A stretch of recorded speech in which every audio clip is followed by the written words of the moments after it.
9 মাসের সংসার, আর এর মধ্যেই কি সম্পর্কের মাঝখানে তৃতীয় ব্যক্তি? টলিপাড়ায় কি সত্যিই শুরু হয়েছে নতুন ঝড়? শার্লি অভিষেক দম্পতিকে ঘিরে উঠেছে বিস্ফোরক গুঞ্জন, কিন্তু সেটা সত্যি না ভুল? চলুন জেনে নেওয়া যাক পুরোটা। চ্যানেলে নতুন হলে চ্যানেলটি সাবস্ক্রাইব করে সঙ্গে থাকুন, আর ভিডিওটি যদি ফেসবুক থেকে দেখেন তাহলে পেজটি ফলো দিয়ে রাখুন, তাহলে বিনোদনের সব খবর পেতে থাকবেন এই চ্যানেলের মাধ্যমে।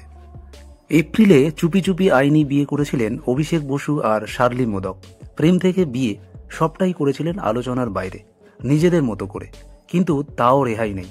টলিপাড়ার অন্দরে এখন একটাই কানাঘুষো, 9 বছর নয়, 9 মাসের মধ্যেই নাকি সম্পর্কে ঢুকে পড়েছে তৃতীয় ব্যক্তি। তাই নাকি দাম্পত্যের টালমাটাল পরিস্থিতি। তবে এই খবর বাইরে আসতেই শার্লির কি প্রতিক্রিয়া? অট্ট হাসি হাসতে থাকলেন।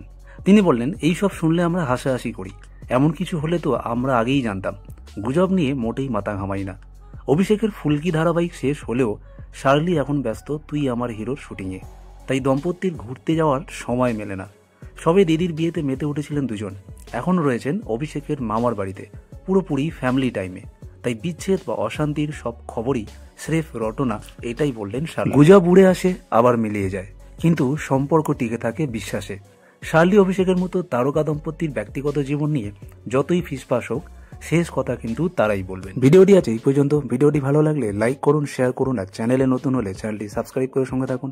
দেখা হচ্ছে পরে ভিডিও, ততক্ষণ ভালো থাকবেন, সুস্থ থাকবেন।